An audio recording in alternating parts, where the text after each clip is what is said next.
Oh, great. That's a great question. What are the implications of going into a recession? Thank you for asking that question. Um, I'll take that. There's the personal side of job loss and stuff like that, but I'll leave that to people. But on the investment side, there's two aspects. Different type of asset classes tend to outperform. Bonds tend to outperform stocks. Cash tends to do well because it's less volatile.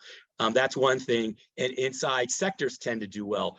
High quality sectors or stable sectors like your Procter and Gamble's or your McDonald's, those type of names tend to do well. Cyclical companies, tend to struggle. The main thing with a recession is it causes profits to go down in the S&P or some whatever index, the Dow, whatever index you want to consider. So for example, right now we're trading in the 15 to 17 times multiple range of earnings. If the Fed's able to thread the needle and keep earnings flat, we're probably closer to a bottom than people think. But if the Fed does put us into a recession and earnings fall, historically in a typical recession, earnings fall 10 to 20%.